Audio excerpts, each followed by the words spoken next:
Let's go. Okay, on the dot 9 o'clock. Good morning, everybody. Goeiemorgen, dames en heren, ladies and gentlemen. Welcome to the very first Spekgesprek at NAMPO ALFA. I'm going to ask those of you at the back, please take your seats. We are ready to begin with what promises to be quite an insightful discussion.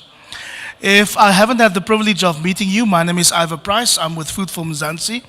And it's such a big honor to guide today's conversation about what I believe is South Africa's most underrated success story, pork.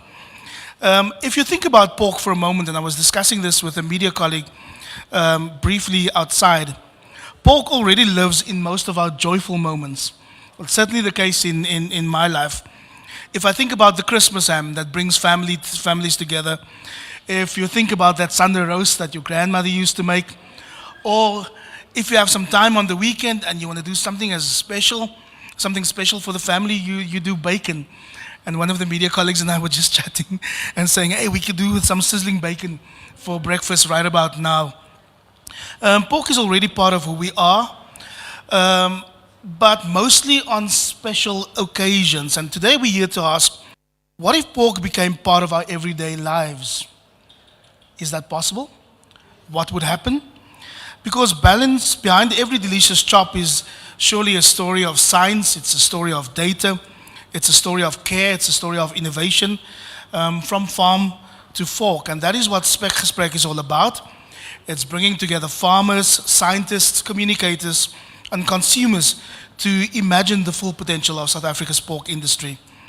This session is proudly hosted by Agritistics in partnership with NAMPO ALFA, who's been a great source of support. It is sponsored by the South African Pork Producers Organization, SAPO and Escort. And both SAPO and Escort are champions of excellence in our pork industry. So sit back, relax, get ready for bold, honest, hopefully inspiring conversations from the dream to the daily dish. But here to do the official welcome, please put your hands together for Dina Nau. She is the General Manager for Agritistics.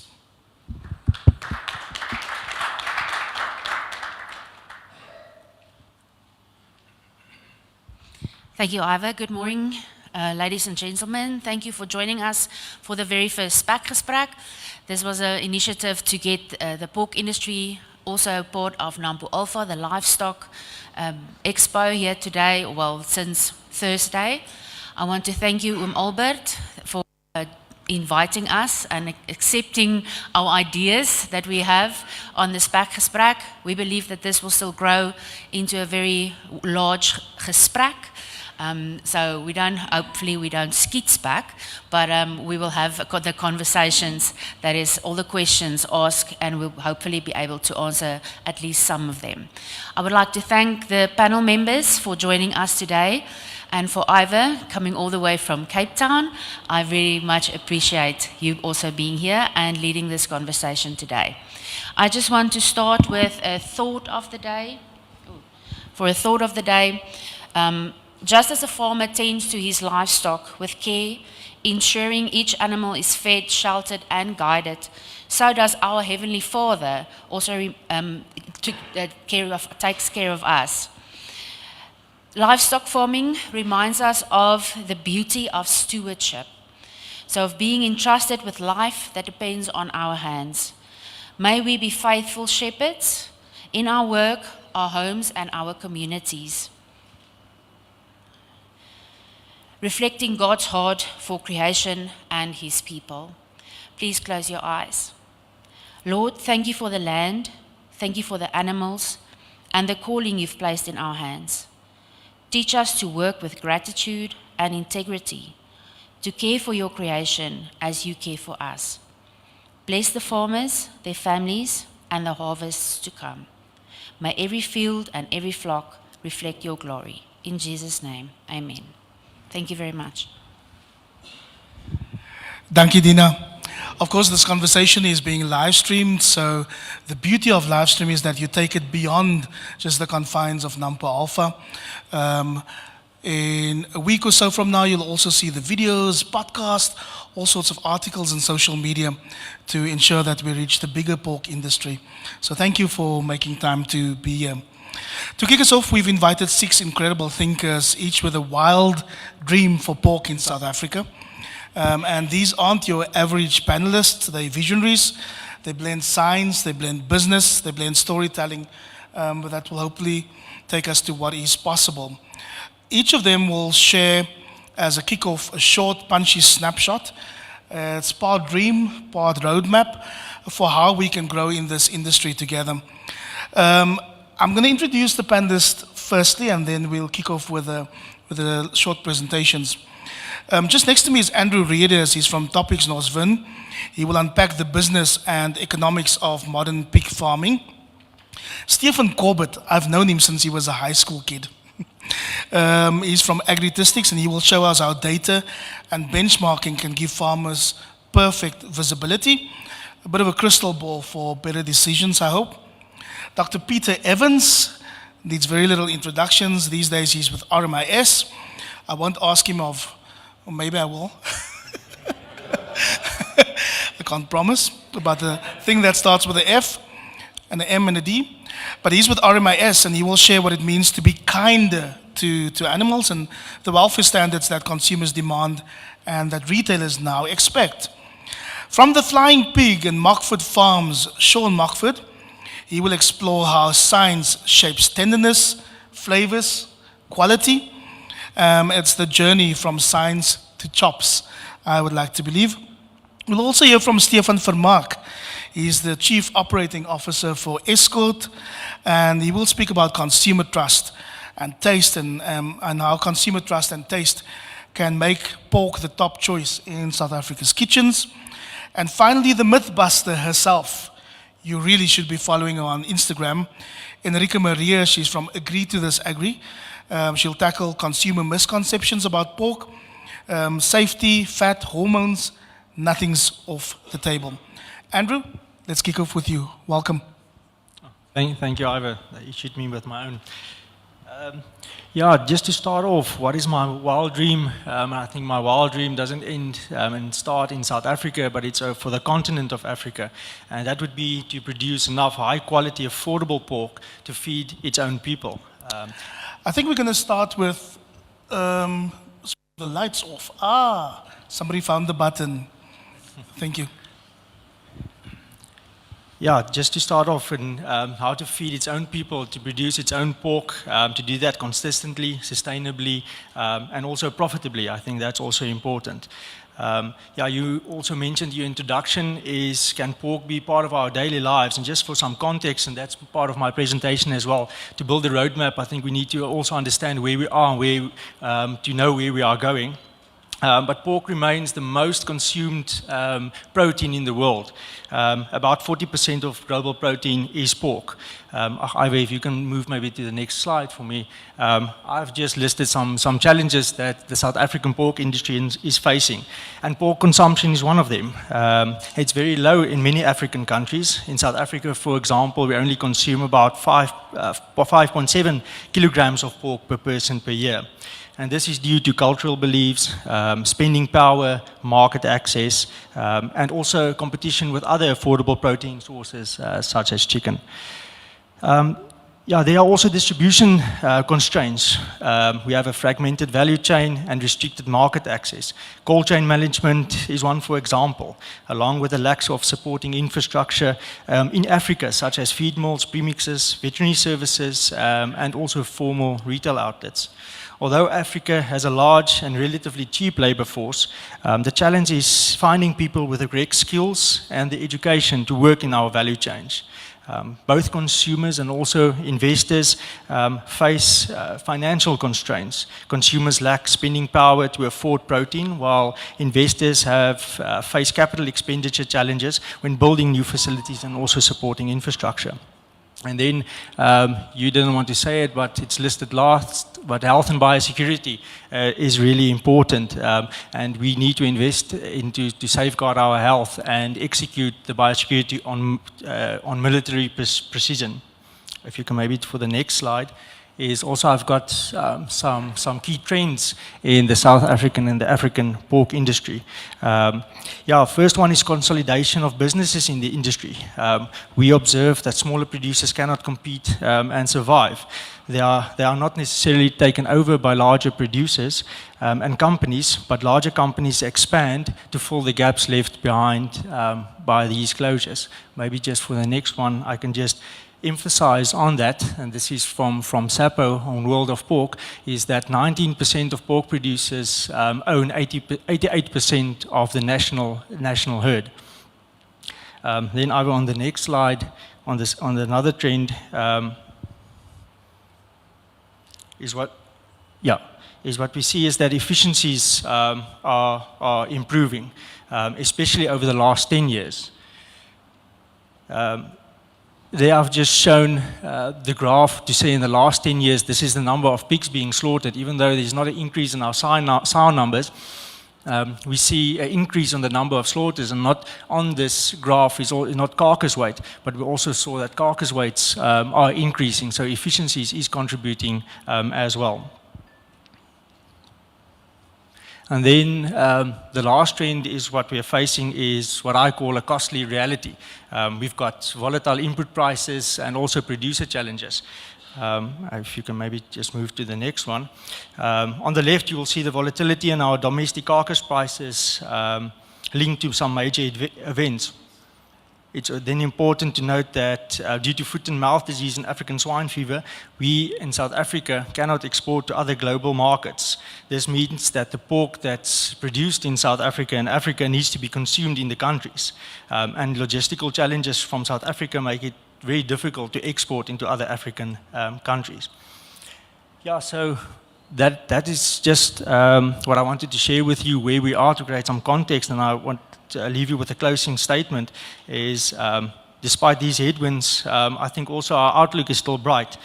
Africa's population and protein demand is growing, and if we invest in skills, infrastructure and sustainable technology, like renewable energy, circular economic models, we can transform these challenges into lasting opportunities. Thank you, Andrew, for sketching the context, but also a bit of perspective about what's needed for the way forward. Stefan, over to you. Good morning, everyone. So we all know in a modern agriculture system, data is our hidden key in our back pocket that we have to be able to move forward with our farming operations.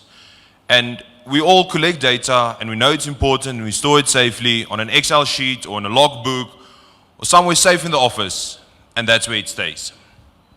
Very rarely do we really look at our own on-farm data for informed decision making. We look at national trends, or we look at trends from big companies, but we struggle to look at our own data.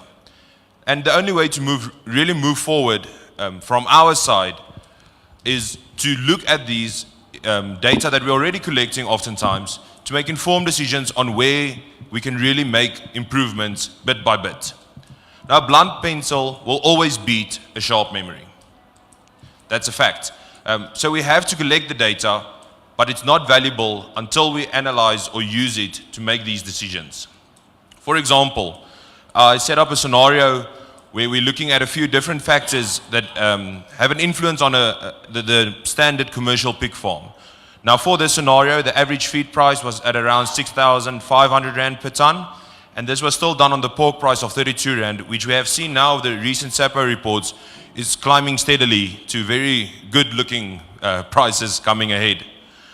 Now, in the first scenario, as you can see, they're born alive of 14, pre-wean mortality 14%, post-wean 5%, yield replacement rate of 50%, litter index 2.35, which brings us to an average of around 1,300 margin over feed cost. If we only improve our born alive from 14 to 14.5, this is an extra 76,300 Rand in our pocket, in looking at margin over feed cost per month on a 1,000 sow unit. Now it feels small, yes, but only half a piglet extra. But this is the impact it has on a monthly basis in your own pocket. If we go back and we take pre-wean mortality from 14% down to 13%, that is 25,700 Rand extra in your pocket per month. The same, post-wean mortality from 5% down to 4.5% is 15,500. Yield replacement rate, just 5% lower, is an extra 9,900. So we can go on through a bunch of different factors. But if we are not collecting the data and analyzing it to turn it into usable information, we never know these figures for our own farms. We have a rough estimate, a good idea, but we don't have precise figures to work on and track improvement over time or the differences between our different sectors or units on our own farm. So and if we can do all 5 of these improvements, then it adds up to about 180,000 Rand increase in margin over profit per month. So these are really compounding effects that we see at the end results in our pockets. Practical tools on farm. We live in Africa. A lot of the technology is not adapted to our situations. The European countries don't know what load shedding is. They don't know what water outages is. They don't have a lot of the problems that we struggle with. But basic things to start with are notebooks and calendars and wall charts to visually see, but this is where I'm at with this group, with this group, with this group, with this group. That also makes your planning easier because it's a visual reminder on a daily basis of what is the next step. What am I working towards? Using simple things like a scale or calipers that can even be shared between units depending on the scale of the farm helps us to collect these data points, and it's easy. It's not a very difficult or intricate procedure, but it can be. We have set up systems where we link a scale with an RFID tag. Every time the sow walks over that scale, it automatically uploads the data to the database. No human involvement, no typing errors, automatically, no labor cost. And then the basic thing, ear tags or some form of individual identification. Because it's good to know this sow weighs 300 kilograms, but the next phase, or a few weeks later, we need to be able to track, but what was her growth? And how does that correspond to later production? So we have to, and I know a lot of farmers already have this, but we need an individual identification to be able to track our own data and turn it into usable information. And there's a bunch of things that we can track.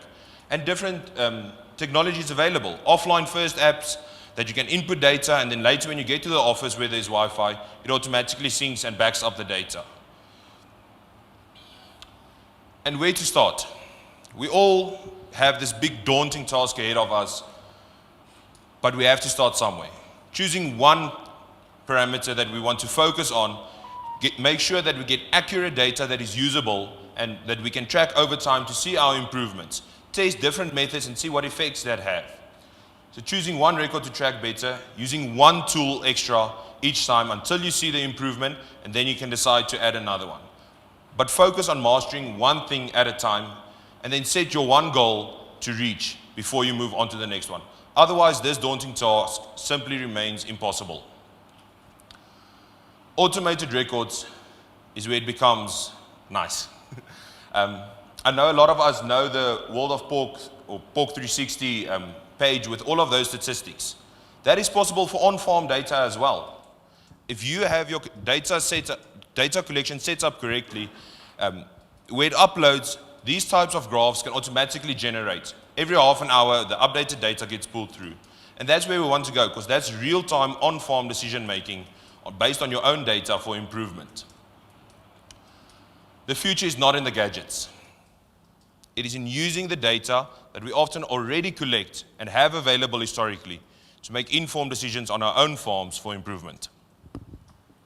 Thank you so much, Stefan. It's incredible to see how farming in general, not just pig farming, has become a game of science, but also increasingly of data. Sean, you're up next. Good morning, everyone. Just from the start, I am at no means a scientist at all, but it's just unbelievable how much science goes into the breeding and creating better and better pork quality. But before we go into that, I just want to give a bit of a background from our side. I come from a farm called Markford Farms, just outside Polokwane, which goes back to 1953 when my grandfather came onto the farm. So I'm very proud to be a third generation farmer. The farm actually started as a dairy farm, but was later developed into a pig farm, and in the years to come grew into one of the larger pig farms in the Limpopo province.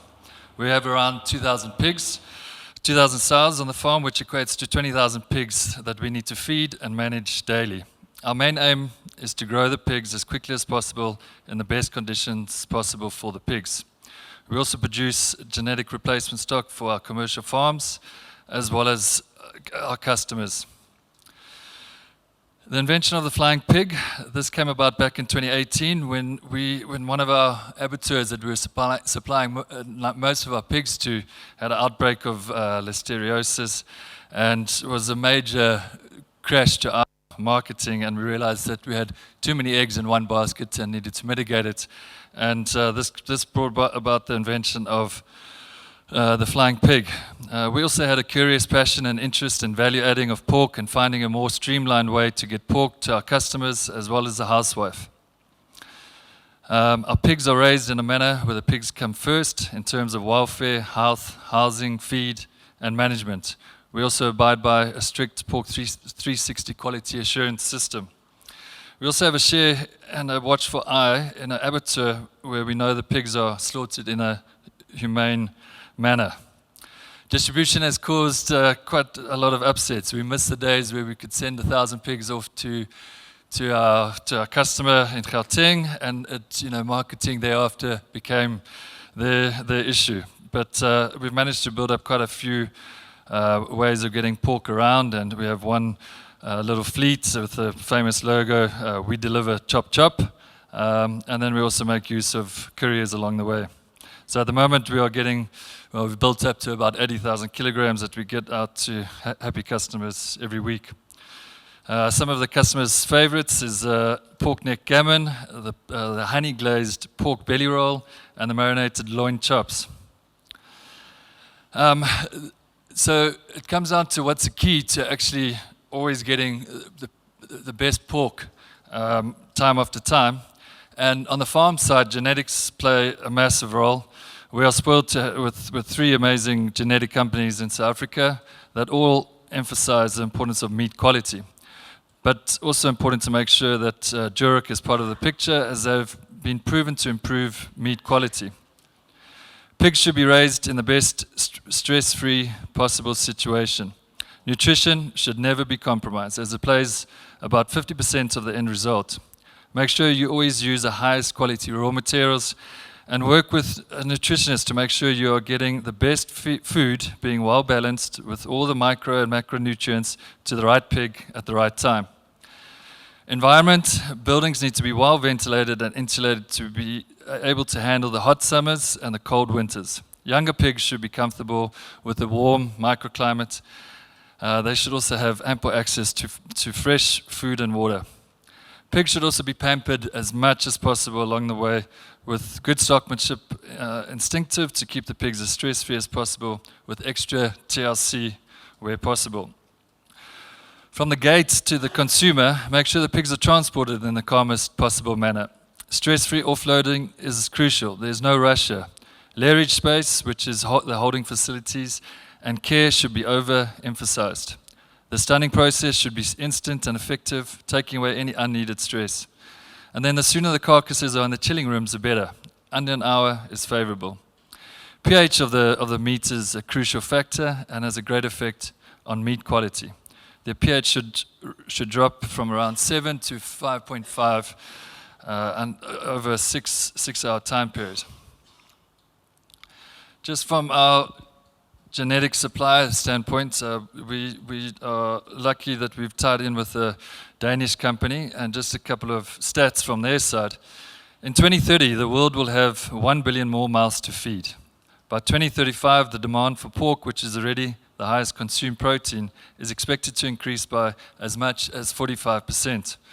With Danish pork in demand internationally, Dan-bred pigs are used all over the world in different climates, and ensuring local production close to consumers, and increasing access to high-quality pork globally. Dan-bred finishers have a well-documented high potential for uniform, superior meat quality in terms of non-sensitive to stress, intramuscular fat for tenderness and flavor, pH, water holding capacity and drip loss, meat color, and lean meat content. Optimum level of Dan-bred's breeding goals include the lean meat percentage. And the finishers have an optimum level of around 60%, which the industry considers ideal. It's important that the animals have long displayed an optimum level, and the continued inclusion of lean meat percentage in the breeding goals ensures the presence of optimum levels are maintained.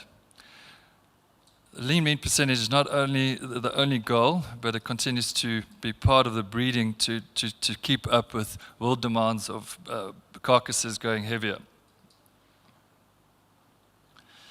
pH is an important part, as mentioned.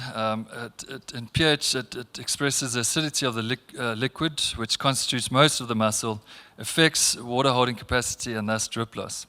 Live pig muscles have a pH of about 7, and when rigor sets in the pH will have fallen to 5.5. Just a couple of numbers of pork consumption per capita around the world. Hong Kong sitting at 52, Germany 43, our friends in Australia and New Zealand are at 28 and 18, and we unfortunately at a lower point of 4.5. But luckily with our friends at SAPA, that they do a great amount of work in consumer awareness and education, and a lot of pork promotion for consumers to understand just what a value-added pork is. And they do this with means of recipes that's widely available, with recipes that really get the point of making pork look pretty. They also have a lot of social awareness out there, just so that more and more consumers can realize how great pork is. They've also worked with universities just to debunk a couple of myths along the way, and I think which has largely led to a great 10% increase. 20% increase over the last 10 years of pork. Just something for interest's sake, we have a vulture restaurant on the farm, which is such a nice symbiotic relationship between us. They clean up all of our pigs that didn't get to go to the market. And so we have about 150 vultures visiting on a daily basis, and it's nice to know that they are definitely pork fans. So just to close, I think as farmers we are faced with many challenges, but luckily we are resilient and here to stay in producing excellent pork quality. Thank you. Thank you. So Sean started out by saying he's not a scientist, but he's talking pH levels. Last night at dinner, somebody was whispering in my ear, saying he's got the lekkerste varkvleis wat jy ooit kan eet. And now I hear it's because you're pampering them. Dr. Peter, over to you. Thank you very much, Ivo. I think Andrew opened up quite nicely talking about the economics and the difficulties around feed prices, pork prices. So the challenges pig farmers face, the incredible capital investment that needs to go into pig farms. The other big pressure on pig farmers is of a social nature. And I'm going to address one of them, which is the welfare. But the other social pressure is the effect that farming has on the environment. The concerns around waste into the environment, of gas emissions and so on. And we won't touch on those, but that's an important consideration to have. So we can address a lot of the economic things. We can ride the waves of ups and downs. Andrew showed you a really good graph of the difficulties the pig industry has had in the last 8 to 9 years with listeria and droughts, with feed prices, geopolitical tensions, etc., FMD, to mention a few. But when we talk about welfare, it's something that we all need to address. Ultimately, pig farmers feel very, very affronted when somebody talks about their welfare. You've just heard Sean saying the most important thing on their farm is their pigs. And all of us as farmers, I'm also a farmer, I have a little pig farm about 25 k's from here in Viljoenskroon. We all think we care about our pigs. But what we need to realize is that society is changing. Urbanization is becoming a real factor. So people, the majority of our consumers are now disconnected from animals, from farm animals. And so whatever they hear around welfare makes them concerned because they don't have first-hand experience. So I really just want to leave you with three messages. Is there's an objective measure of welfare. We can talk about the number of square meters that a grower pig has or a weaner pig has. We can talk about the actual type of housing we've created for our sows, whether it's group housing, those are objective things, we can measure them. The subjective thing is, as I said earlier, a lot of our consumers are people who have pets, and they cuddle and love their pets, and the pets have got beds. And that's what they're kind of expecting us to be creating on pig farms. I saw an article coming out of Pig Progress, which is an international pig museum, of a new kind of farm, designed farm in Germany, where you can see there's a lot of bedding, and a lot of good pig farmers will tell you the hygiene and keeping pigs clean is important, to have solid floors, to have slatted floors, and bedding is potentially an issue. It's also potentially a biosecurity issue. With foot and mouth disease around, for instance, just think about it. If you had, were bringing in bedding that had maybe been contaminated with a virus, African swine fever has also been known to be transmitted with bedding, it's an issue. So those are the kind of statements, type of discussions we need to have with the public at large, so that they understand why we do things the way we do it. So objective versus subjective, we need to keep that in mind. LSM dynamics. So one of the statements that gets made often is we have a lot of people in lower LSM groups who really couldn't care how their meat comes as long as their meat is cheap. So SAPO, in collaboration with Zoetis, on behalf of SAPO, and also information was repeated, research was repeated with one or two of the welfare organizations, where they went into some of the areas where there are poorer people and asked them a question around welfare.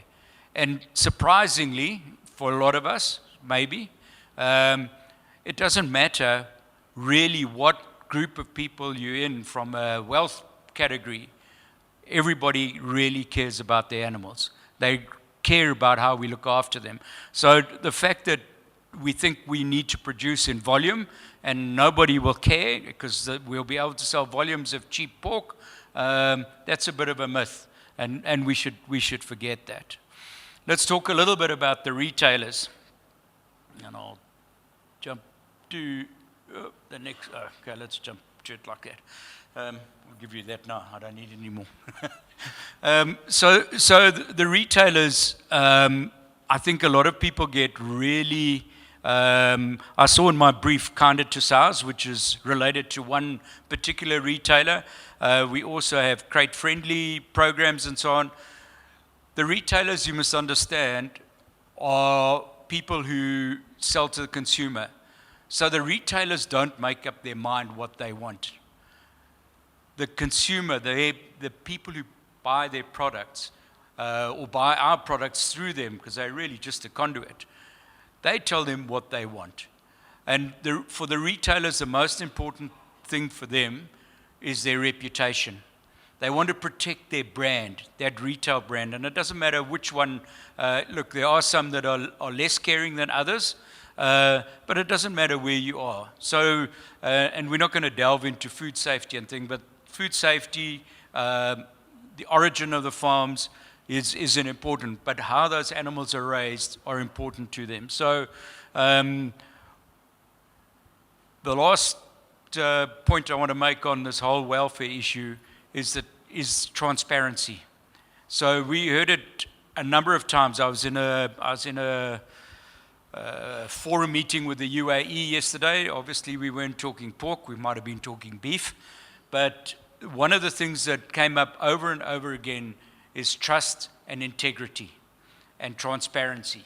So those are the things that matter to them. And unfortunately, in the modern world we live in, people cannot say, or you can say it, but people are not going to believe you. So Pork 360, which is, I think one of the most important projects that the pork producer organization has, that SAPO has, is a system of being able to audit farmers on welfare standards, amongst others, and to be able to say, you've got a Pork 360 certificate, you adhere to our standards. It's independently audited. And those are the kind of things that the consumer wants. And they don't need you to throw it into their face. From the retailer point of view, they take that as a standard. That's the standard that we expect you to have your products. You don't have to tell them. That the consumer, or in the back of his mind, expects that that retailer has those standards in place. Thank you. Peter, for that. I honestly didn't know that even people in the most poor communities have the same expectations of the agricultural sector. So kicking off some myth busting there, which leads us beautifully into consumer expectations. Enrique. Thank you. So yes, I do consumer education, but by profession, I'm a scientist, and I love sustainability. That's what my research is about. So I want to briefly look at the lens through which the consumer views the product, and that lens, my dream is that would be a scientific lens. But first we need to look at what the science says. The science says that smoking is healthy. I mean, look at it, the doctors recommend it, right? The science says that the earth is flat. That's a fact. And now please know that I am sarcastic and definitely kidding. Those are not facts, but those two items were facts many years ago until the science changed. And I want you to think about that when you think about science and the message that comes through to consumers. And just like that, there are many questions and viewpoints out there that change the way that the consumer and even scientists view the facts that are there, that businesses and policymakers view it. So just a few questions. How many animals are killed for food each year? Now, you don't have to answer. One of the facts going out is 80 billion are slaughtered annually. Now, imagine 80 billion, it looks like this just vast amount of land, and it's eating all of the human food, and it's pollution everywhere. And yes, the fact remains 80 billion are slaughtered annually. But if you know that 73 billion of that are chickens, then it kind of minimizes the amount of land being used. And chicken are still animal, but they have a 6-week cycle. So at one point in time, there are not 80 billion animals on this earth being slaughtered right now. You understand where I'm getting at? What percentage of agricultural land is used for livestock production? Now, of all the agricultural land, 80% of that goes to livestock. But imagine this being the arable land out there. Okay, or not the arable land, the agricultural land. Only that small portion, the Doelane area, is suitable for cropland. The rest are simply too hilly or rocky or just not suitable for crop production. And of that, only a third actually goes to human food, meaning the edible portion of the food. The rest is crop byproducts or unarable component. So what happens to the rest of the agricultural land? And tell me if a human can eat the maize stalk, for example, or the discarded or rejected corn that didn't reach human consumption levels. That can go to animals. So again, if you look at what percentage actually goes to livestock, the picture changes when you look at it from a different angle. What is livestock's contribution to global greenhouse gas emissions? Not even the science knows, because some sources say 14.5% greenhouse gas. Of that, 20% is carbon, but other sources say, oh, actually we were wrong, it's actually 11.1%. But none of these sources consider the warming effect of carbon versus methane. Carbon has a very long half-life, so it keeps its heating effect for centuries, whereas methane has a very short-lived period. It has a high-intensity warming effect, and then it degrades, and the overall warming effect is essentially nullified, but that isn't mentioned in the science. I like this one. How much protein is recommended per day by like the people that make our diet plans and such? Some of the recommendations say 45 grams of protein. Some say 56. Some say 70. I've never seen more than 90 grams of protein per day, but I can assure you that in this room, we've all probably had that amount just for breakfast. But now the interesting thing is the recommendations say of that, the majority should come from plant-based sources because it's healthier. Now I want to show you something. On the left-hand side, global protein supply by country. Okay, the red is, the darker the color, the more the supply. On the right-hand side, the share of animal source protein. Of the amount of protein supply, on the right-hand side, how much actually comes from animals. So you can see it's sort of similar. The more protein supply, the more it comes from animals, the higher the protein supply. But now look at this. On the right-hand side there, you have childhood growth stunting. See the inverse relationship there, where the darker colors on the childhood growth stunting side, the areas with the most childhood growth stunting, are also the areas with the least amount of animal-sourced protein. But they tell me plant-based protein is the healthiest. Okay? And here's a fact listed by science. Saturated fat causes heart disease. But in many, many recent articles, there are linkages with dairy, whole fat dairy. I know this is a pork discussion, but I just love this. Whole fat dairy and cardiovascular health. It has a neutral or inverse effect. In other words, full fat dairy has shown to have either neutral or a protective effect for heart health. Yet the science claims that saturated fat causes heart disease. So what happens is that we have all the science underneath the surface, and what happens on farm underneath the surface, a small portion of that goes to businesses and policymakers, the retailers, and whoever writes the regulations.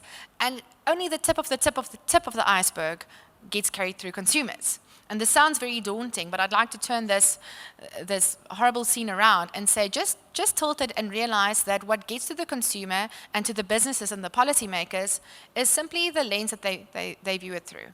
And we can change that lens with communication, with effective communication. And I love this. The important thing in science is not so much getting new facts, but finding new ways of thinking about it. The science can change for pork as well. And here, it's difficult to read now here, but some of the recent reviews also analyze pork as part of a sustainable food system. And what's wonderful about it is the higher income a country gets, the more they develop economically, the more animal protein consumption rises, including pork. Pork is one of the first protein sources to rise. So even in the global reviews on pork consumption, pork is sort of recommended, and I want to say inevitable, in economic growth of a country. So as long as we just keep thinking about our consumer, keep producing a safe, quality product, we can change the science for pork. And we will do that through communication, which is transparent, accurate, neutral, and sincere, directed towards our consumer, not from a defensive position, because we do not have anything to defend. And the most important fact is we need to be bold, we need to be truthful, we need to be brave enough to communicate it, and quite frankly, I think the pork industry needs to make some noise. Thank you. And that's why we're here today. Thank you so much. Over to you, sir. Arthur, thank you. You know, we at Escort ask ourselves the question every single day is, how are we going to get more pork on the consumer's plate? That is our business, and we've been in that for 108 years now. So we think that we know a bit about that.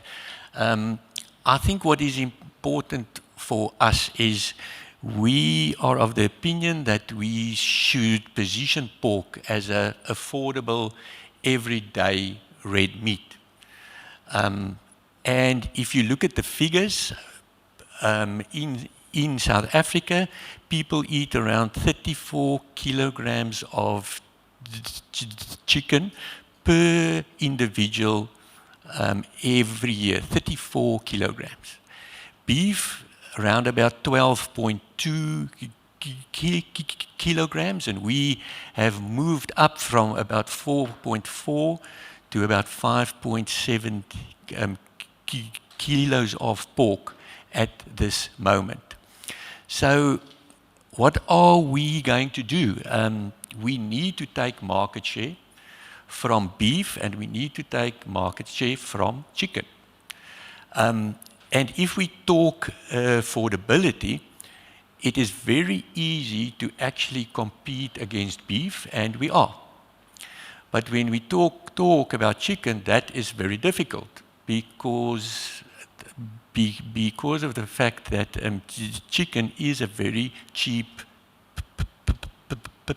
protein, and we need to understand that. So for us, it is very important to understand our end consumer per LSM group, because different LSM groups eat differently. And we will have to penetrate the markets where we are not strong at the moment.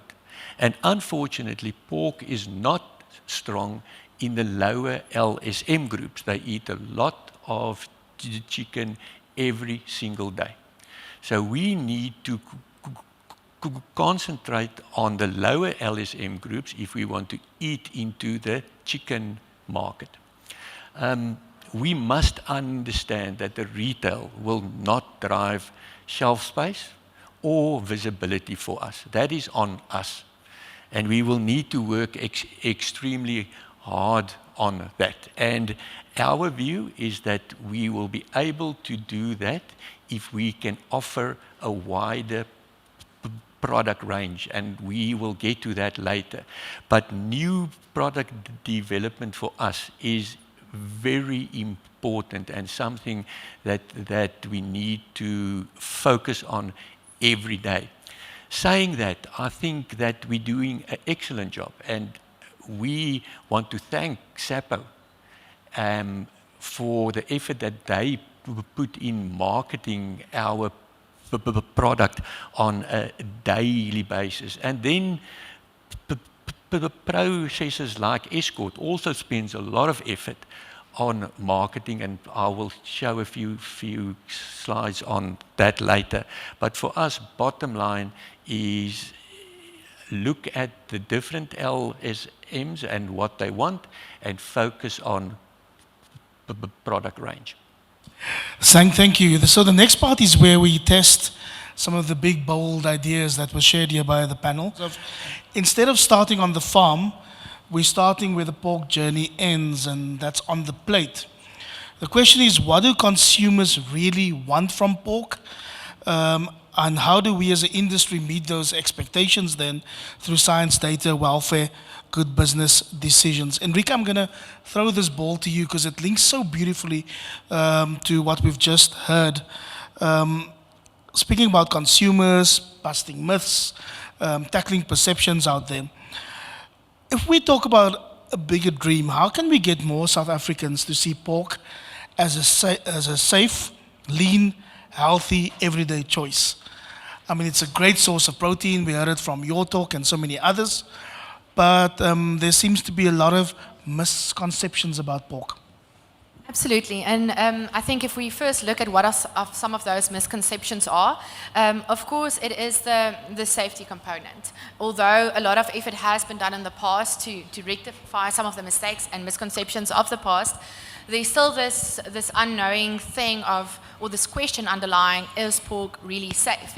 And frankly, I think it's an understanding problem. You know, I'm not 100% convinced that the consumer fully understands what happened in the past and what is currently happening.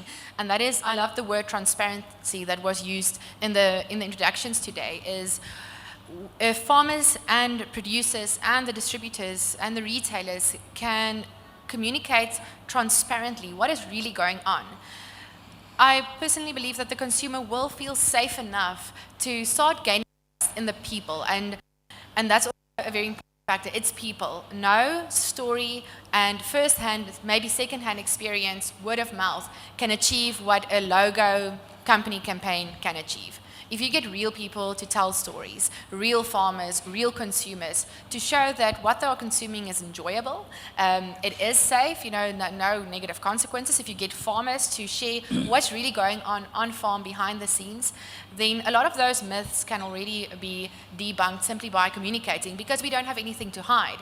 And that's where distrust comes from, is why aren't you willing to share? So I think that's the first point. But secondly, consistently providing a quality product. So that's already a tick box. The product on the table is quality, it is safe. I have my own opinion about whether we want to communicate pork as lean, because with fat comes flavor. So maybe that's a question on why do we want it to be lean? Why do we want to have consumer-driven agriculture? It's quite risky, in my opinion, to follow the trends of the consumer. Yes, we value the consumer as a person, because we are all people. I'm a consumer myself. I would love to know that people are providing what I want and desire. But as a farmers, you can also be confident about what you are producing and educate the consumer on why we have intramuscular fat. How does that translate to nutrient quality? If you take PIC topics versus Dan bread, some consumers will prefer the one over the other. And I think it's beautiful that we are supplying to a diverse consumer need, but in that standardization and talking about, let's say, the lean component, I personally don't think is necessary. So twisting that and turning it into pork is sexy. Pork is, it's something, it's festive, it's quality, it's also red meat. It's something that should be on every grilled section in a menu. If we can start doing that and putting pork on the table as just a beautiful lacquer product, while communicating transparently how it's produced, I think we're one step ahead in getting there. But if we want to make pork sexy and if we want to turn it into something more than just used on special occasions, turn it into everyday, then we have to tackle some of these old myths. Pork being fatty, as you just said, pork being unsafe, full of hormones. In terms of strategies, what's some of the best ways to tackle these myths? You spoke about communication. How do you see it?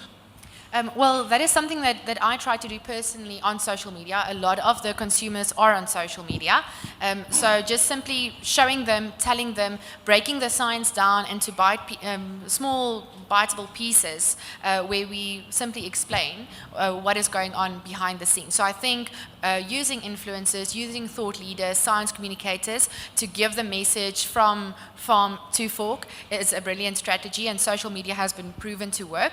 But I also want to see a mic and a camera in the farmer's hands, because people like me tell the story maybe of science, which is, I can tell it from a first-hand experience, the scientific component, but I can only tell the farmer's story from a second-hand experience. I can go interview the farmer and ask them about what they are doing, but the best told story is from the farmer themselves.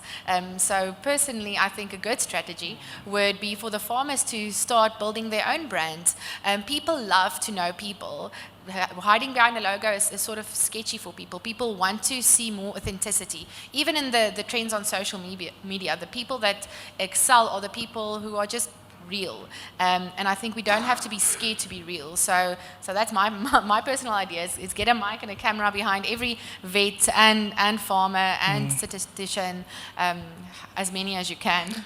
And maybe while you've got the microphone, and since you're looking from the outside in, how can farmers and maybe the industry keep up with all the misinformation about the pork industry spreading so fast on social media?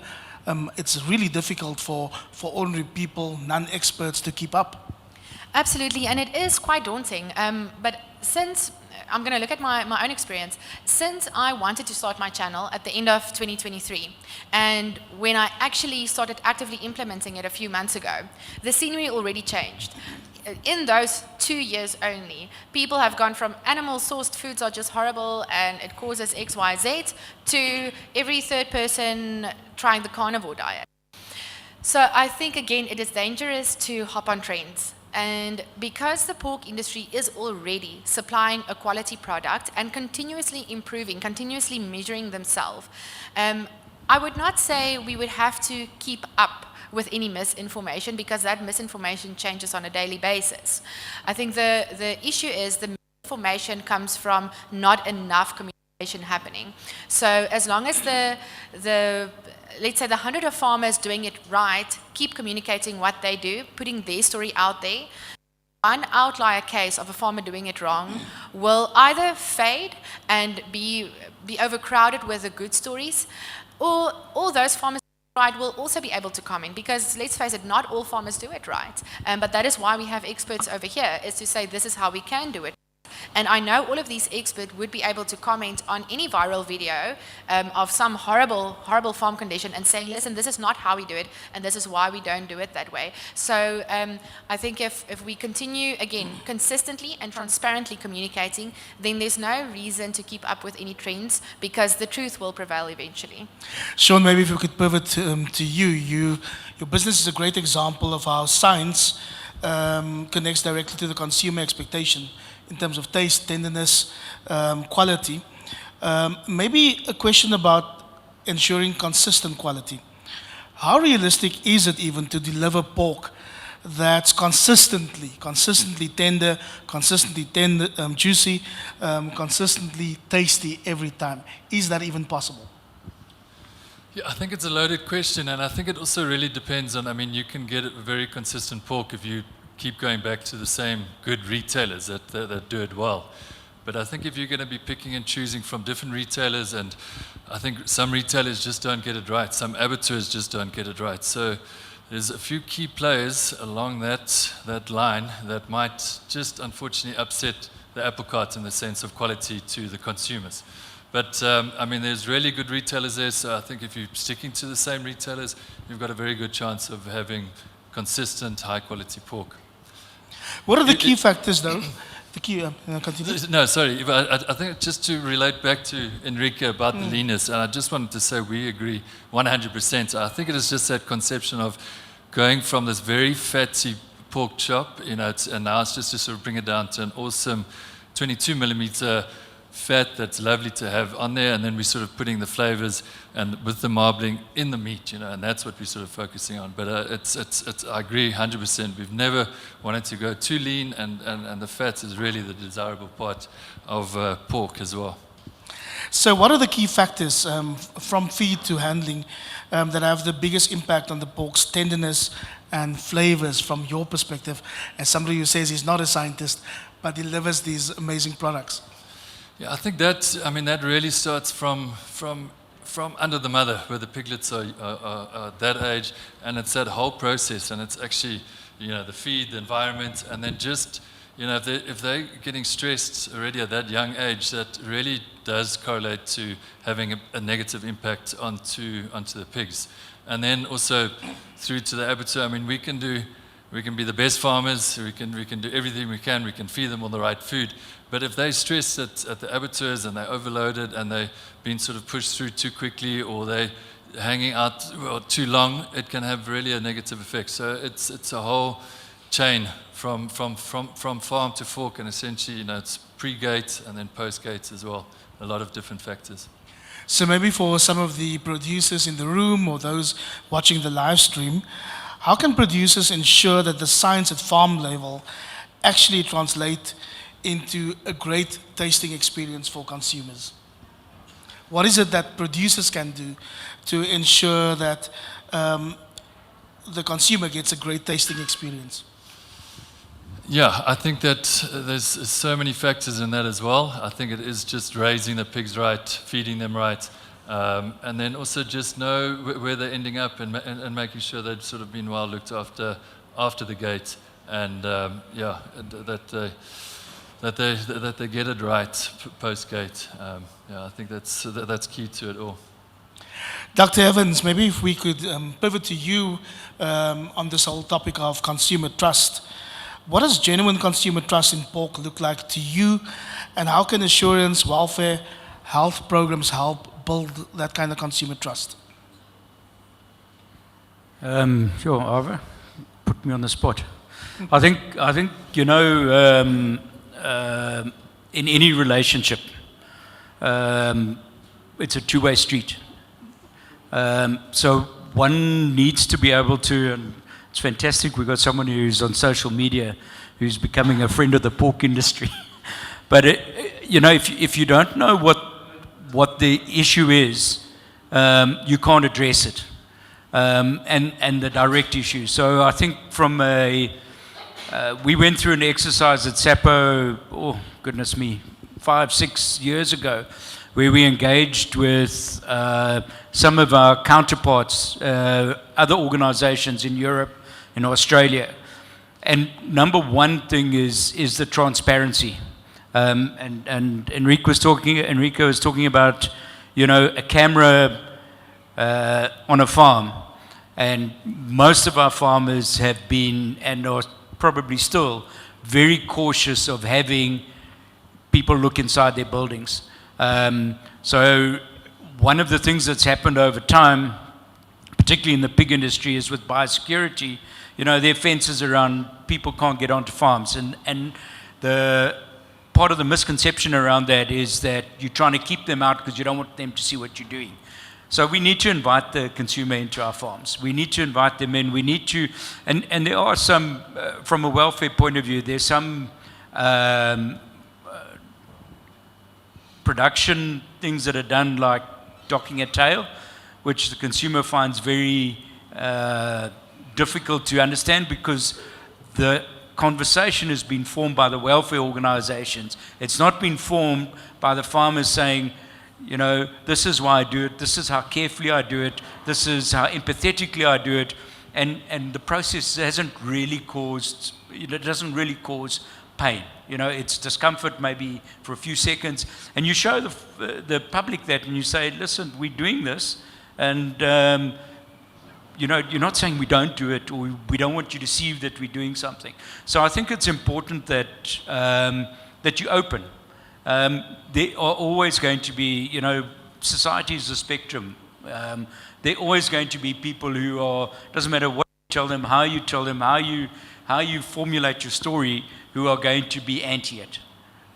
But as long as the majority of society and particularly your consumers are comfortable that you really care for your animals, you know, some of the things that do the social rounds are people who don't do normal practices or look after their animals well. We've seen videos of people throwing piglets across from one pen to another. You know, that's bad. But you can't judge the whole industry on a couple of poor individuals. The only way you can do that is tell your story. While you were talking just now, it reminded me, and I don't know how many times we've heard, and I've say the saying, I'm sure you all tell me who it was. They taste so good because they eat so good. Who was that? Farmer Brown. Here we go. And those are the kind of things that we need to do. So, yeah. An apple a day keeps the doctor away. That sort of thing. Yeah. Iver, if I can come in there, you know, I think that as processors, we get excellent pigs from our farms. And we must turn that excellent pigs into excellent pork. And that is, and that is the processor's responsibility. And I think that there are a lot of good processors out there that do it consistently every single day. And I think the other issue is that we must understand, and it was mentioned, it is important that it doesn't matter who buys your pork in what LSM group. All the LSM groups want a quality, safe product on their plate. Don't think because I cannot afford the most expensive cut, I don't care about quality and safety. I think that is important. Maybe since I've got you now, let's talk about competitive choice. Do you have some suggestions for strategies that can help position pork as a top protein choice for South African consumers? What would be the strategies that you would be looking at Escort? Yeah, I think I spoke about new product development, and we focus a lot on that. And a lot of effort goes into that. But there are different products also for very specific different LSM groups. Like on the value-added side, a huge opportunity still for the higher LSM levels. But if you look at the informal market and the spaza shops, totally different market, totally different products that you can actually put in there. It could be cheaper cuts, cheaper packaging, etc. So I think it's all about pitching the right product to the right LSM group and knowing exactly what they want over. It's interesting because I do follow some of the new trends that Escort communicates to the media. New products, interesting things like vorsies with chilies and before the Bride Day campaigns, etc. Client expectations, how do you see it and how do you manage it? I think, and Peter just mentioned it now, that affordability is probably the biggest thing that we must make sure of. And if you give clients a affordable pork product, they will buy it. And the expectations not necessarily always said, back to safety and back to quality as well. And then it was also mentioned, animal welfare is very, very important. And you must make sure that you on top of animal welfare. At this stage, there's a lot of talk in the industry about sows and crates and electrical stunning and CO2 stunning. Just make sure that you do the right thing. And 99% of all of the farmers and the processors are actually doing the right thing. Stefan, let's take the conversation back to data, telling the story that people don't often see unless you see it on a dashboard. How can real-time dashboards change the way farmers make decisions every day? I meet a lot of farmers, they just want to farm. Many of them will tell you, ek het nie tyd vir die goed nie. But how does it change the game? Ivor, I think when we look at our farm, we often just follow big trends. And like I said in my intro as well, when we start looking at specific criteria, where are our strengths and our weaknesses, benchmarking ourselves over time or benchmarking ourselves against other farms, where can we make the biggest impact, the quickest, or with the least amount of input? And I highlighted a few points there which are critical factors in a farm that have a big influence on the overall production and profitability of a farm. And you're only able to see those and the effects that your changes that you make have when you are tracking that through visuals. If you are comparing one feed with another feed, you only see that when you're collecting the data and actually plotting that data on a graph. And the same, whether you're testing feed or genetics or a new water treatment to improve your water quality or heat stress during summer months or winter months, what is your farm's optimal operating point can be seen through these kind of live visuals from farm data. But can farm level data help build consumer confidence and trust in South African pork, or is it just something that benefits the producer? I think it can. When we go back to something like welfare, something that the consumer must understand, welfare is of importance to the farmer, not only because of the ethical responsibility we have, but also because of an economical responsibility.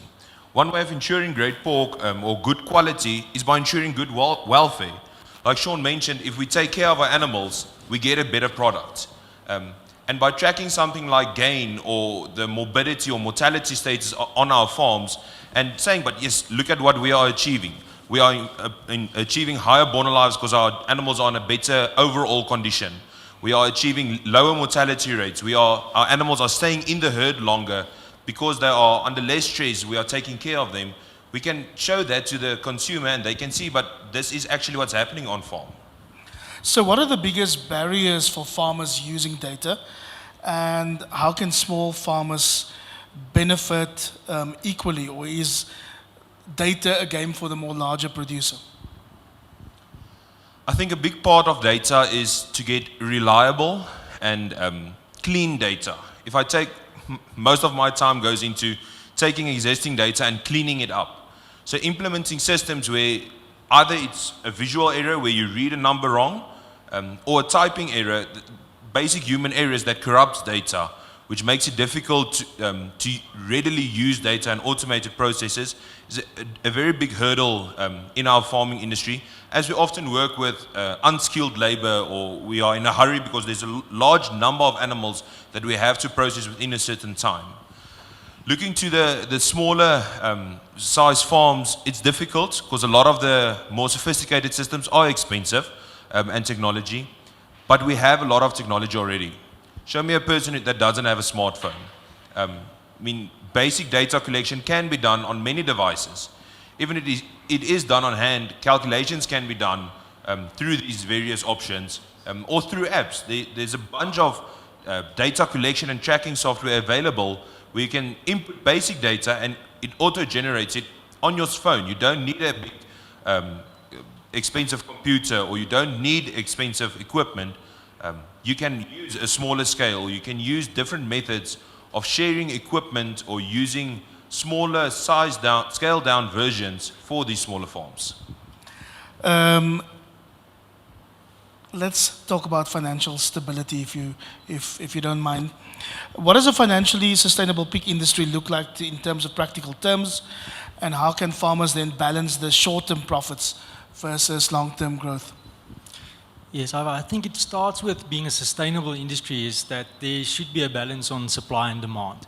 I think that's a big driver in our pork prices, and that is what our farmers get paid at. So as soon as we see there's an oversupply, we can definitely see that in our pork prices, and that leads to the volatility that we see in our prices as well, and our profitability as pig farmers. I think the second one we need to look at is with the genetics, the modern genetics that we've got on our farms, is to be able to unlock the potential of that genetics.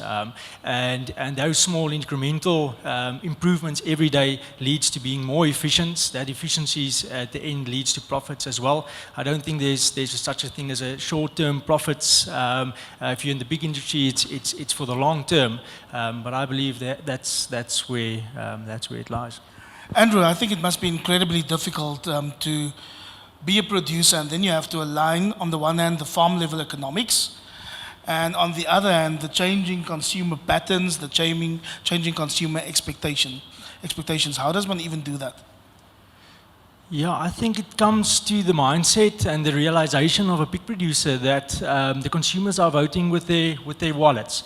And as producers, we need to adapt our business models to include animal welfare and sustainability. A lot has been said about animal welfare today, but sustainability is another concept for the future that we can look at, because there's some economic values there as well. But that should become part of our business model. And that being said, being part of your business model, it also aids in being more efficient on the farm. The general well-being of the animals can lead to increased production on the farm as well. Maybe just to wrap up this thought, let's chat about barriers, challenges. What do you see as some of the biggest challenges facing farmers, and how can they prepare or adapt for it? Yeah, I think a big challenge is maybe, let's take it back to our inputs. Our inputs is grains, which is 70% of the cost. So what we see as trends as well is big farmers are, if they're not already integrated vertically, backwards integrated into crop farming, they're thinking in integrating backwards just to get a control over the costs. Okay, great. Thank you. If you've just joined us here, you are at the Agritistics Spekgesprek in partnership with NAMPO ALFA, proudly sponsored by SAPO and Escort. And you're just in time because we're going to turn up the heat a little bit by taking questions from you, the audience. We've heard some of the dreamers, we've heard the data, and now it's time to maybe play a bit of devil's advocate, where we'll test some of these ideas and see how really tough it is. It's quite simple. It's quick fire questions, 1 or 2 minutes per answer, if you don't mind. Short, punchy responses. And we want to talk facts, friction, and maybe a few friendly fireworks as well. Let's see what pops up. If you are in the audience and you've got a question, raise your hand so I can see. Okay, let's kick off with you, sir. If you don't mind, there's a microphone at the back. Name, where you from, question, and to who you're addressing it to. Thanks, Ivor. Richard Kricher, Grain SA chairperson. The comment was made earlier about market share and taking from one commodity to another, stealing over commodity. I think ideally agriculture wants to see the growth and has the ability to kickstart the economy. That from a grains perspective, you being one of our clients, that we see the growth. Unfortunately, with the LSM and the poverty in this country, where people tend to move to a carbohydrate diet as opposed to a protein diet, we'd ideally like to see that consumers get work, the economy grows, that they move from that carbohydrate diet to the meat diet. If I look at the type of figures that we see coming out of America, 99 kilograms per capita. 58 kilograms chicken, beef, veal 26, pork 23 kilograms. If we look at Europe, about 83 kilograms per capita in Europe, with pork playing a very big role there. Ideally, we'd like to see that grow and grow the economy as opposed to try to steal market share from one another. I don't know if somebody wants to comment further on that. Thank you. I think one thing, it was discussed on Thursday at the FIA Academy as well. A big part of the lack of growth, as was mentioned with the biosecurity issues currently in South Africa, is a lack of export in the pork market. And in general in our meat markets. Whereas in pork, we already have a very strict biosecurity protocol in place.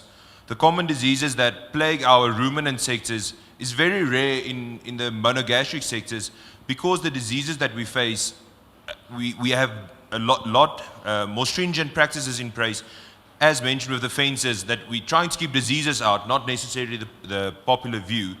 So I think if we can get the export markets going, it will change a lot into growing markets rather than shifting markets. But it is a challenge, and one that we definitely have to address.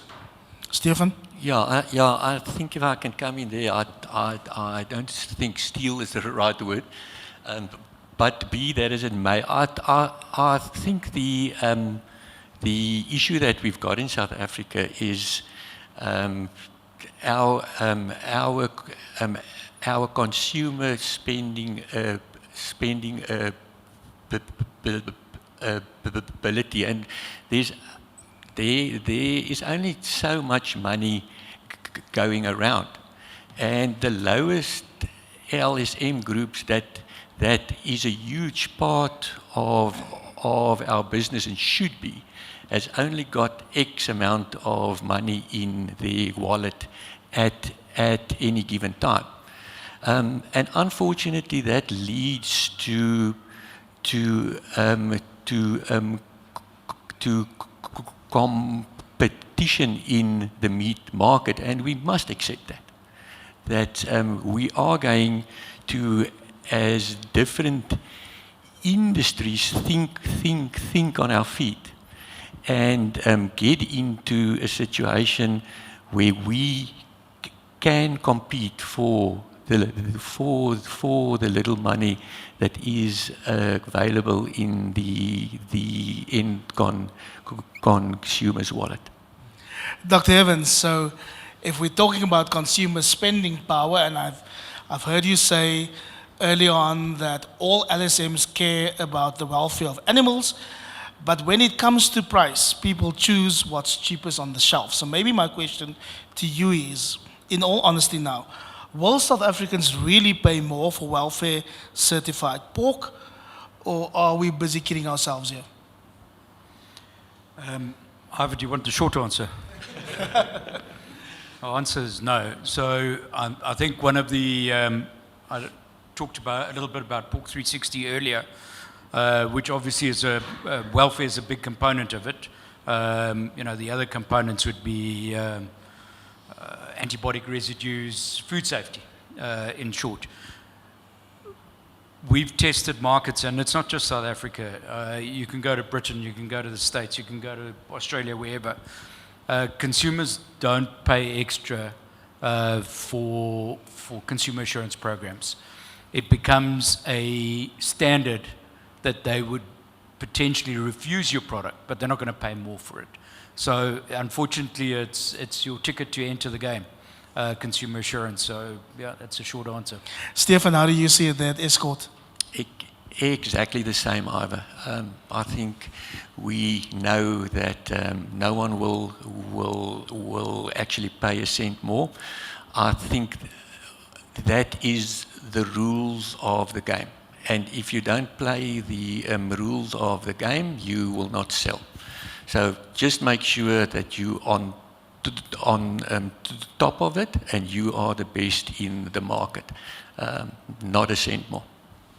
Andrew, maybe if I can come to you. So we've heard pork is nutritious, we've heard it's affordable, we've heard it's versatile, but chicken still dominates the market. What was the stat early on? 34 kilograms a ton, whatever, per year, 34 kilograms per year per person in South Africa.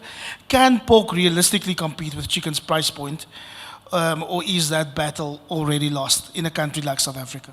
Yeah, we have to be realistic as well. And the chicken industry, the chickens has got a short production cycle. It uses the grains that we feed them much more efficiently with the FCR rates.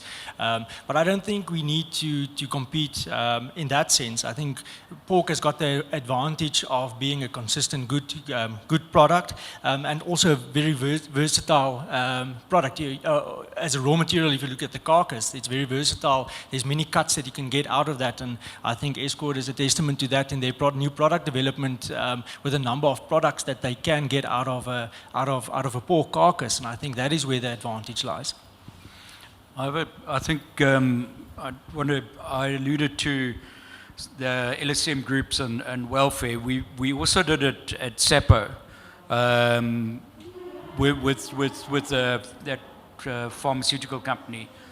Had a look at particularly the lowest LSM groups, and some of the interesting things were that there are a whole lot of people that will eat pork, but they'll boil it twice because they're concerned of the safety, food safety. Measles obviously is a big thing.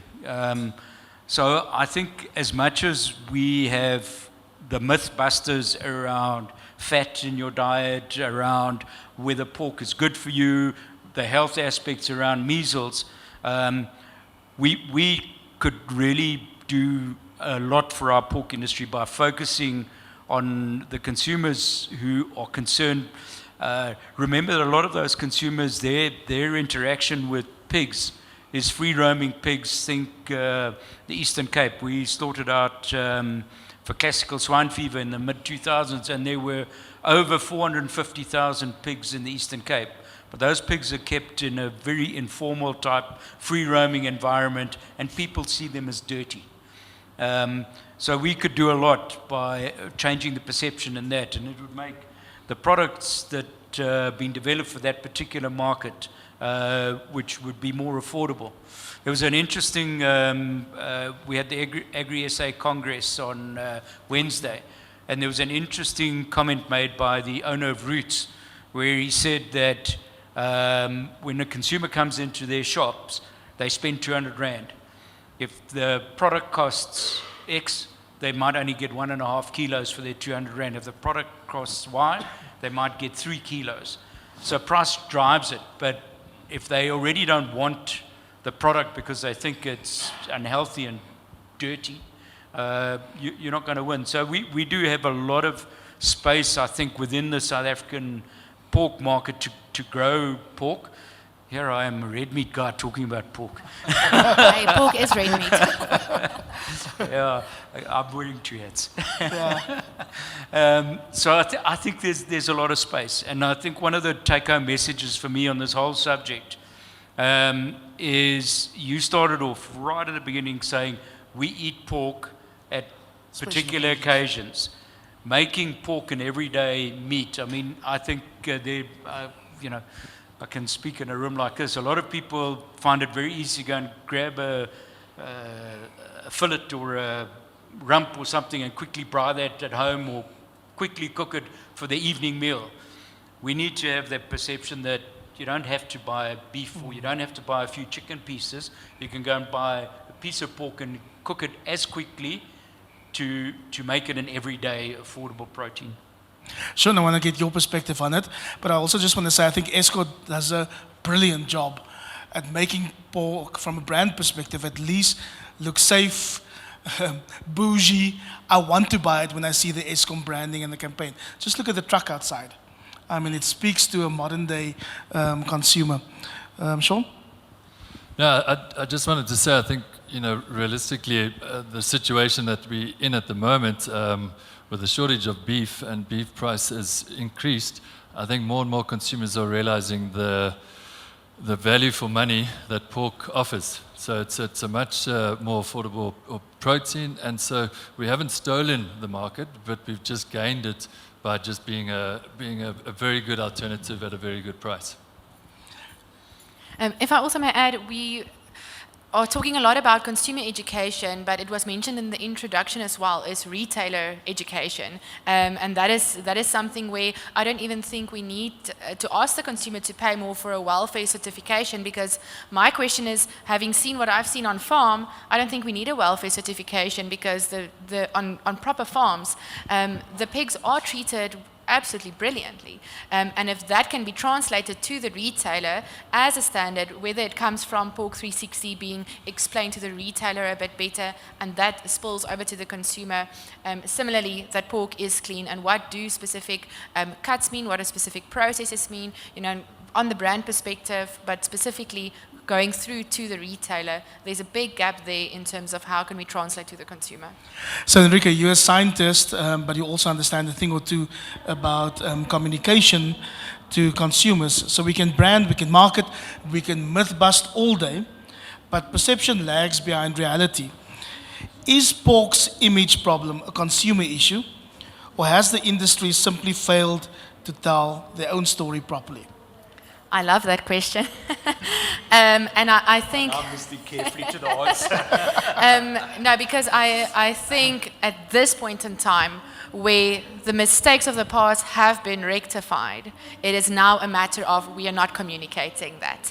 The consumers want to have pork. The consumers are having bacon. They are having pork belly, but they're not cooking it medium. You understand? They're not having fillet because maybe they don't know it exists, maybe it's too dry, maybe they just haven't seen it, or because they're concerned of the safety. So we are at a beautiful point where the mistakes of the past are almost far enough in the past where people are willing and able to try pork in many different ways, but they either don't know how, or there's just that little low-hanging 10% doubt that can certainly be addressed with proper communication. Fully agree with you. I'm tired of reading just pork recipes in glossy magazines. It should also be marketed to ordinary South Africans. There you go. One comment and then maybe a question to the panel. Farmers can't be expected to obtain premiums for farming responsibly. It's expected by the consumer. So I'm supporting the sentiment of your panelists. Can we talk about protectionism, be it pork, be it chicken, as a way of growing the economy, and once again boosting South African production and the economy. I think in the pork industry we also see a lot of dumping or prices coming in lower than production prices into the country of cuts and portions maybe not utilized in other parts of the world. Who wants to go? Peter, you were the CEO of SAPA for a long time. Yeah, Richard, I'm not sure I entirely understand your question, and you absolutely good to reframe it if I don't give you the answer you're wanting. So, I think there was a lot of noise around our protectionism from the States, around we trying to keep some viral pig diseases, one in particular, PRRS, out of the country. And it is seen as protectionism, but I'm always at pains to. I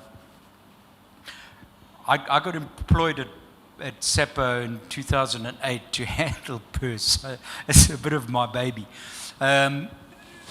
It is pork. Any pork can come into South Africa. There's just a risk mitigation pathway if we see it as risky pork, and so it's not a protectionism method for trade. It is really a desire for us to control diseases. The guy sitting here on my left and possibly two to the left there, they get upset with us around importing genetics because we only allow frozen semen into the country. And it's all part of the same process of being South Africa, Australia, New Zealand, a couple of Scandinavian countries boast the fact that they don't have viral diseases that most of the European countries, the States has, a lot of the Asian countries have. So we want to protect our health status because that gives us a production competition edge, a economic edge. So that's what it's about. So pork comes into the ribs because South Africans eat more ribs than we can ever produce.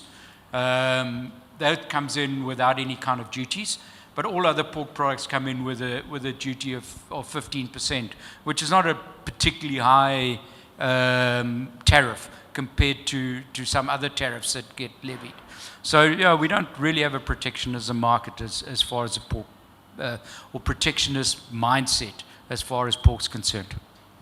Stefan, did you want to add Did that? that answer the question? No.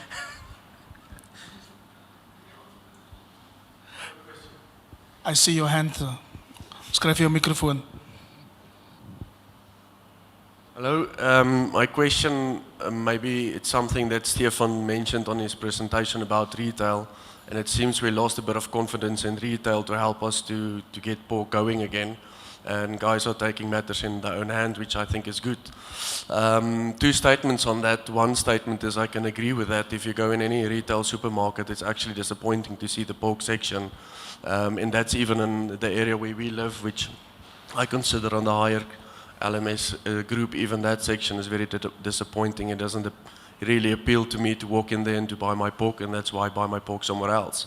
But even if you compare this to the European supermarkets, it's really different. If you go in Albert Heijn in the Netherlands and you go to the pork section, it's actually really appealing, and that would be even my first choice, going to the beef, not even looking at price, just looking at how it's been set out. So that's the first comment. And the second comment, with this and being part of the pork chain and really making an effort to see this grow and going forward, it's still a reality that our retail sector, if you look at the amount of feed going into the sector, that's still where if we want to grow, this is still where people buy their food and where they buy their meat. Should we not try as an industry, although we're taking matters in our own hands, which in per se I'm in favor of that, and I think it's good, should we, if we really want to see this grow, not make a bigger effort and see how we can change the perception about how we put pork in front of and work together with retail. It still should be the cheapest way. Sean mentioned how the challenges that they have to move pork around, and it's not easy. But then overall, there should still be that if it's about affordable meat and affordable pork, should we not try as an industry make a bigger effort to see how we can push that forward? Can I make a comment? Yeah, so yeah, thank you for that. Yeah, but so one of the, and I guess this is more a personal opinion, I certainly am not standing up for the retailers. But I think if we understand that retailers have on their shelves what they think is going to move, because that's all the retailers do. Is I mean they they're part of the chain. And they would give space to whatever product they think they're going to sell the most of. They're volume-driven businesses. So if we understand that as an industry, I think one of the things that SAPO has been doing incredibly well within the last few years is trying to get out of the silo mentality. You know, that pork producer organizations just for farmers. We try and engage with our other value chain members, whether it's the abattoirs, whether it's the processing plants, and then the retailers. I guess the distributors, probably you don't need to be talking to them.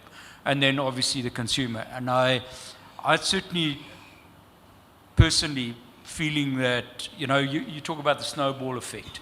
And I'm beginning to think that, not beginning, I've thought it for a while, that the pork industry and pork consumption is on the cusp of growing quite exponentially in the future. And I think then, you know, the retailers will make more of an effort because people are going to come in demanding pork. And they'll need to make more effort because then they'll be competing with each other as to who has the most attractive, you know, fridge space with a diversity of products. So I really do believe things are changing. But they can only change if two things happen. If pork is positioned as the protein of choice, and also if the pork industry can maybe, like lamb and beef, work to get a premium image. I mean, people buy lamb because it's the end of the month. Salty crack, the rest of the month they'll eat beef or chicken. And maybe this curveball question is for you, Sean. Can pork ever compete with beef or lamb on quality and prestige? I mean, the red meat industry has invested quite heavily to position itself in terms of quality and prestige. Or should it double down on being the smart, everyday choice? Sure. Yeah, I think the nice answer would be say, of course we can compete, and we are competing, and I think pork is becoming more and more visual on braais, and people are sort of picking out, you know, rather neck steak over expensive T-bone.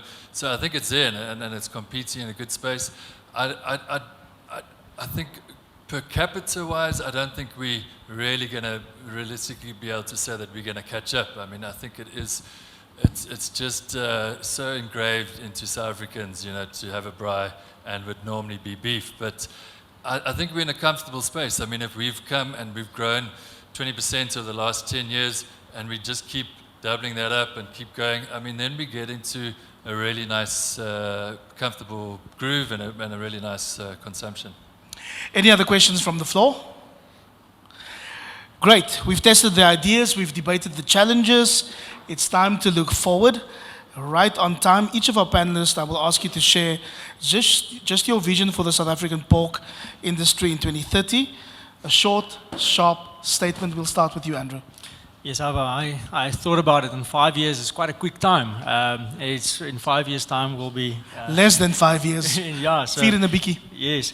So I wrote it down, and I think, and we spoke a lot about it today, is on the efficiencies. I hope that, and my wish is that producers can unlock the efficiencies and supply a constant, reliable raw material to the processors. And then also with the processors and then also the retail that we are missing, unfortunately, from this panel, is to engage with the producers, what the producers are doing, and continue to invest in their own businesses to ensure that the quality raw material that's been received from the farmer gets processed and retains that quality. And then also, I envision then that consumers will start trusting the people behind their food, and that we are implementing the correct animal welfare practices and sustainable practices as well. And then also a continuous investment in animal welfare in our businesses, because consumers demand that from us. Yeah, we can use that to our advantage to reflect that we are responsible and forward-looking producers. Stefan? I think a big thing for me would be not only to have farmers use their data wisely for informed decision making in real time on farm level, but also to use that as kind of a media statement, saying, but look at South African agriculture, look at what I'm doing on my farm, and that's coming a lot to what Enrique is a big advocate of, being proud of what you are doing. And data is the way that we prove that we are the leaders, that we prove that we are doing a good job.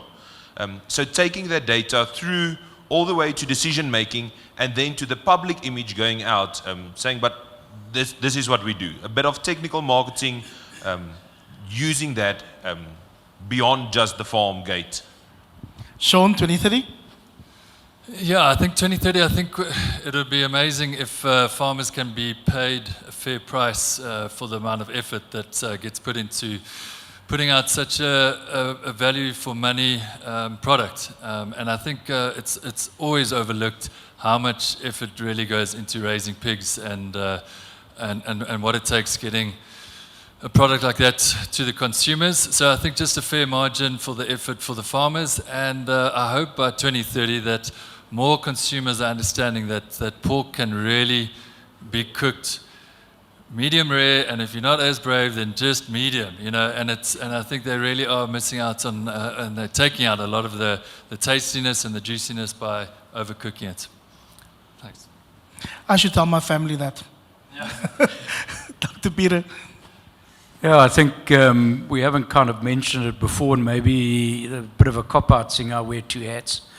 But I really would hope that meat protein continues to be the choice, and that the plant protein market doesn't start taking over. You know, I think certainly in some other parts of the world, that's a real concern for them. But a bit encouraged by the fact that some of the labeling rules and laws that are happening is making, you know, the use of terms we've used for certain meat product cuts or preparations, like mince, for instance, you know, that stays with the meat protein. So I hope the meat protein market in South Africa continues to grow. The plant-based market seems to be suffering at the moment in South Africa. The last 2 years there was a big hype, you know, Beyond Burger on the Spur menu, but I mean, if you've had 2 Beyond Spur burgers, you've had it. Then you're back to pork ribs. Enrique? Yes, well, if the following conditions are met, that pork continues to produce, the pork producers continue to produce a quality and sustainable product, which I know they will be, I trust the industry. If those conditions are met, then I would love to see the human relationship stored and the human nature gap. I would like to see consumers trusting and getting to know their farmers again, and farmers trusting and getting to know their consumers again. And from my personal goal is to have consumers who are empowered with informed decision making. Stefan? Either from my side, you know, keep on working to make sure that we position pork as affordable and an everyday meal on our plates is important. If we can grow by 6% per annum for the next 5 years, which I really think we can do, we will grow by 34% in 5 years. And if we can get that right, just 6% a year, it will be amazing. And I just want to spread the message to our farmers again, is on the processing side. The South African processors are investing a hell of a lot of money to make sure that we can actually produce the best pork that our consumers actually wants to buy, and we will get it right. And the sky is the limit for us. We must just keep on going. So my takeaway today is that it will take a whole lot of industry effort to grow the pork industry by 6% in 2030. It's all about data to guide decisions and manage volatility. It's about meat science to deliver tenderness, flavor, quality. It's about animal welfare to earn consumer trust across the LSM groups. And it's about communication to tell the story and to bust myths. It's about business development to make growth sustainable. And it's about consumer trust to turn appreciation into daily choice. And when all of these pieces come together, pork can go from being just something for the special occasion to an everyday staple in South African kitchens. It's time to taste the potential of pork.